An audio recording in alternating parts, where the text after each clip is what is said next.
कि उनकी advertisement TV के ऊपर आती है, सलमान खान आता है, अमिताभ बच्चन आता है, शाहरुख खान आता है, हेमा मालिनी आती है, हमारे को प्रमोट करती है और हम उसको ब्रांड समझ के परचेज कर लेते हैं। और इन प्रोडक्ट्स के ऊपर हमें इसलिए हंसी आती है कि इनको प्रमोट करने वाला आपके गांव देहात का बेटा है, आपके बीच का बंदा है, उस पर क्वेश्चन मार्क लगा लेते हैं। कोई भी चीज ब्रांड क्वालिटी से बनती है, एडवर्टाइजमेंट से नहीं बनती। आपके घर में आज जाके देखना, आपके घर में सोप रखी होगी, आपके घर में सोप रखी होगी, मेरी बात को नोट करना। आपके घर में लक्स रखी हो, आपके घर में लाइफ बॉय रखी हो, आपके घर में डेटॉल रखी हो, आज उस पर लिखे हुए अक्षरों को ध्यान से पढ़ना। उसके ऊपर लिखा हुआ है टॉयलेट सोप। मेरी बात को नोट करना, घर जाके देखना, उसके ऊपर लिखा हुआ है टॉयलेट सोप। लेकिन टीवी में क्या दिखाया जाता है कि ऋतिक रोशन ने लाइफ बॉय की ऐड कर दी कि लाइफ बॉय है, जहां तंदुरुस्ती है वहां डेटॉल है तो सारे कीटाणु खत्म हो जाते हैं। हमारे दिमाग में इस बात को डाल दिया गया है। उस सोप को आप स्किन पे नहीं लगा सकते, सिर्फ एडवर्टाइजमेंट से सेल किया जा रहा है। लेकिन उसी रेट में सोप नेट की सोप आपको दी जा रही है और इस पे लिखा हुआ है ग्रेड 1 की बाथिंग सोप। हमने क्या किया है? अगर डॉक्टर वीरेंद्र आपको प्रमोट कर रहा है, सिर्फ इसलिए प्रमोट कर रहा है कि मेरे गांव के लोग ग्रेड 3 की टॉयलेट सोप को छोड़ के ग्रेड 1 की बाथिंग सोप यूज करने लग जाए और उनके खाते में इनकम आए, सिर्फ इतना सा व्यापार है। अगर जय साहब को 1.5 लाख रुपए महीना आ रहे हैं, अगर रामेर डुल जी को 2 लाख रुपए महीना आ रहे हैं, अगर आज अमर पात्र जी को 50,000 रुपए महीना आ रहे हैं, किस बात के आ रहे हैं? सिर्फ इसी बात के आ रहे हैं कि अपने देश के लोगों को, अपने नागरिकों को अवेयर कर रहे हैं आयुर्वेद के प्रति, ऑर्गेनिक के प्रति, जहर मुक्त खेती को खत्म करने का एक नारा अभियान चलाया हुआ है। उसका हिस्सा बने, विश्वास किया और लोगों को बताया, तो आज इनके जीवन में यह परिवर्तन आया। अगर इनके जीवन में यह परिवर्तन आ सकता है तो क्या आपके जीवन में नहीं आ सकता? बिल्कुल आ सकता है। लेकिन उसके लिए क्या करना पड़ेगा? डिसीजन लेना पड़ेगा, विश्वास करना पड़ेगा। और जो कंपनियां सिर्फ एडवर्टाइजमेंट के बीच में आपके पास आती है, ये कंपनी जो कैथल हरियाणा से शुरू हुई, एक गांव के गरीब किसान परिवार के बेटे ने इस कंपनी को शुरू किया, ये आपकी कंपनी है। जब विदेशी कंपनियों के प्रोडक्ट बिना क्वालिटी के यूज करके हम उनको अमीर बना रहे हैं, क्या अपने गांव देहात की कंपनी को नहीं बड़ा कर सकते? हम क्या उसको नहीं यूज कर सकते? क्योंकि सोपनेट एक कंपनी नहीं, एक क्रांति है जिसका मकसद है अपने देश के लोगों को आयुर्वेद के प्रति, ऑर्गेनिक के प्रति जागरूक करना। और जो इस बात को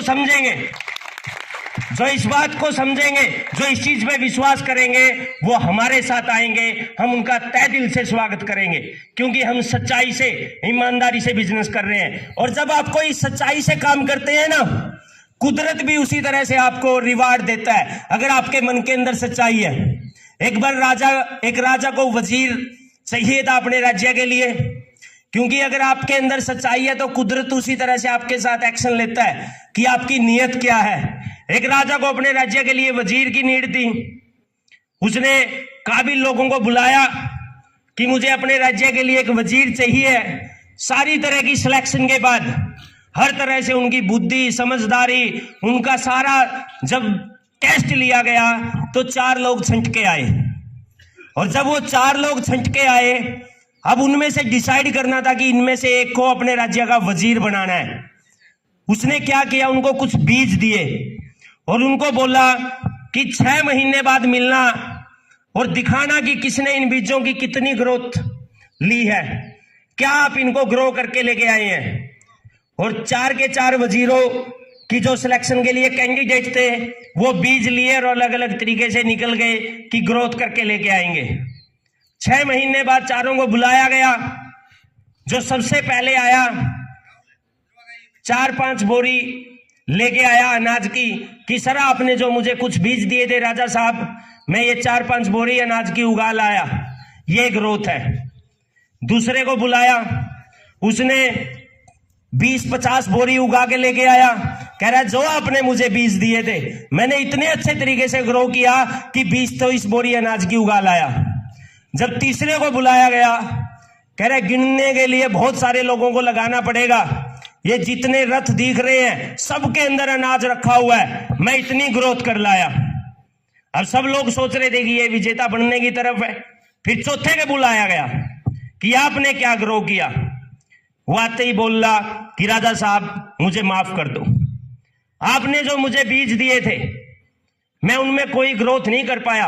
मैंने बिल्कुल दिल से, मेहनत से, लगन से, हर एक तरह से प्रयास किया, लेकिन मैं उनमें कोई ग्रोथ नहीं कर पाया और मैं माफी चाहता हूं कि मेरे से कोई ग्रोथ नहीं हुई। अब राजा को डिसाइड करना था कि किसको वजीर बनाना है, और सबको लग रहा था कि जो इतनी सारी ग्रोथ करके लेके आया है उसको वजीर बनाया जाएगा। लेकिन राजा ने ऐलान किया कि इसका वजीर बनाया जाता है उस शख्स को जिसने कोई ग्रोथ नहीं की थी।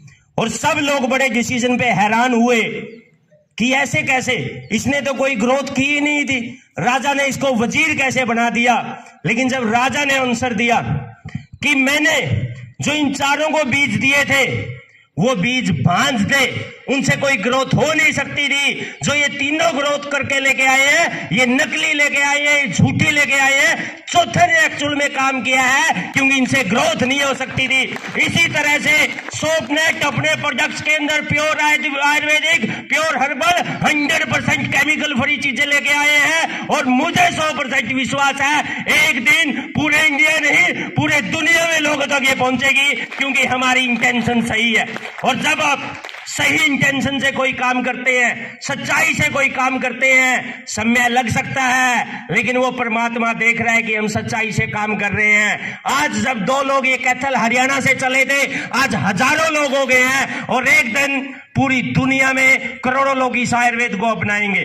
और उस मिशन की शुरुआत आप बड़े लकी हैं कि पावड़ा गांव के अंदर, और जब इस तरह की कोई मीटिंग गांव के अंदर ऑर्गेनाइज की जाती है मेरे दिल को बड़ी खुशी मिलती है, क्योंकि ये जगदीश सिसला भी एक गांव से निकल के आया है। और जब ऐसे बुजुर्ग साथियों के, अपने गांव के लोगों को बैठता हुआ देखता हूं, दिल में एक सुकून मिलता है कि मेरे गांव के लोग मेरे साथ खड़े हैं, वो मुझे आशीर्वाद दे रहे हैं, हमें बड़ा बनने से कोई नहीं रोक सकता।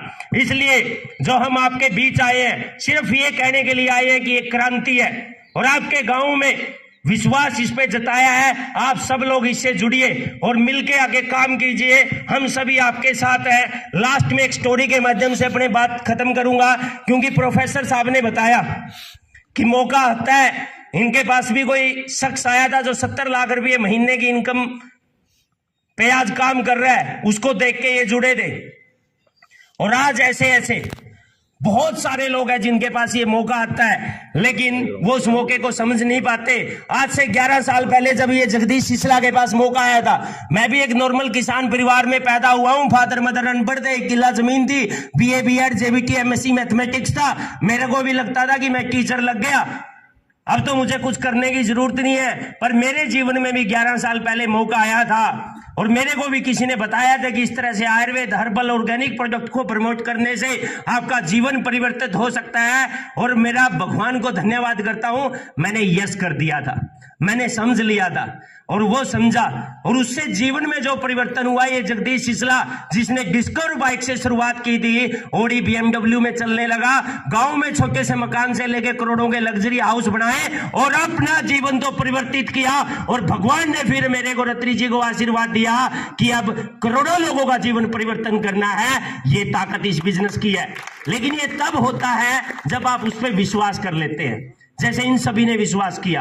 अब वो मौका आप लोगों के पास है, क्योंकि भगवान जब आप कोई अच्छा काम कर रहे होते हैं ना, इसी तरह से हमारे को मौका देता है। लेकिन वो समझना आपको होता है। एक बार एक गांव में बाढ़ आ जाती है, और गांव में बाढ़ आ जाती है तो सारा गांव डूबने की तरफ था। तो गांव के लोग प्लान करने लग जाते हैं कि चलो अब तो गांव छोड़ के चलते हैं। और जैसे ही सारा गांव जा रहा था, उस गांव में एक भक्त रहता था, भगवान का बड़ा भक्त था वो, उसको भी बोले कि आप भी चलिए। कह रहा नहीं, मैं नहीं जाऊंगा, मैं भगवान का बहुत बड़ा भक्त हूं, मैं भगवान पे विश्वास करता हूं, स्वयं भगवान मुझे बचाने आएंगे तब मैं जाऊंगा। गांव के अंदर से सारे लोग पलायन कर जाते हैं, सिर्फ वो एक शख्स रह जाता है। और गांव के अंदर बाढ़ उस लेवल पे पहुंच जाती है कि उसका घर भी पानी से भर जाता है। एक नाव आती है, और जैसे ही नाव आती है, नाव वाले उसको बोलते हैं कि सारा गांव डूब चुका है, आप भी छत के ऊपर बैठ गए हैं, जल्द ये भी डूब जाएगी, इसलिए आप हमारे साथ चलिए और आपका जीवन बच जाएगा। उसने फिर उसी बात को रिपीट किया कि मैं भगवान का बहुत बड़ा भक्त हूं, स्वयं भगवान मुझे बचाने आएंगे। और नाव वाले को भी वापस भेज दिया। छत भी डूब गई, पानी की टंकी थी घर के ऊपर, उसके ऊपर बैठ गया जाके, और वो भी डूबने वाली थी। तभी एक हेलीकॉप्टर आया, उसने नीचे सीढ़ियां गिराई और उसको बोला कि पूरा गांव डूब चुका है, ये टंकी भी डूबने वाली है, जल्दी से सीढ़ी को पकड़ो और ऊपर आ जाओ, अपना जीवन बचा लो। उसने फिर उसी बात को रिपीट कर दिया कि मैं भगवान का बहुत बड़ा भक्त हूं, स्वयं भगवान मुझे बचाने आएंगे, और वहीं डूब के मर गया। और जैसे ही फिर भगवान के दरबार में पहुंचता है, वहां हल्ला करता है कि हे भगवान, मैंने क्या गलत किया, मैंने पूरा जीवन भर आपकी पूजा की, आपकी तपस्या की, और आपने मेरे लिए इतना भी नहीं किया कि आप मुझे बचाने नहीं आए।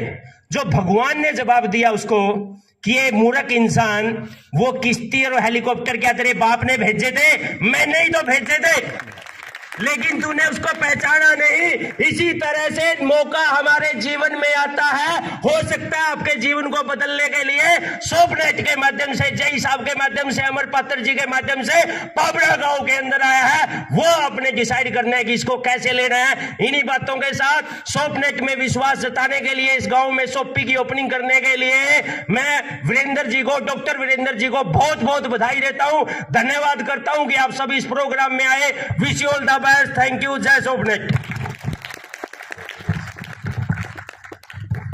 Thank you sir, thank you.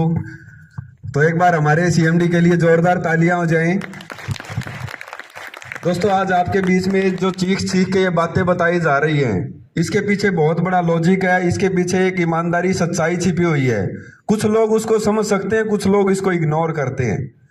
वो डिपेंड आपके ऊपर करता है। हमने आपके बीच में आके ये प्रोग्राम किया, आपको ये चीजें बताई। अब आप लोगों के मन में जो सवाल है, कोई मन में कोई बात है, तो हमारे सीएमडी सर अभी 1 घंटा, आधा घंटा और आपके बीच में हैं। डॉक्टर जितेंद्र गिल जी हैं, प्रोफेसर साहब हैं, उनसे आप डिस्कस कर सकते हैं। और मैं अब आपके बीच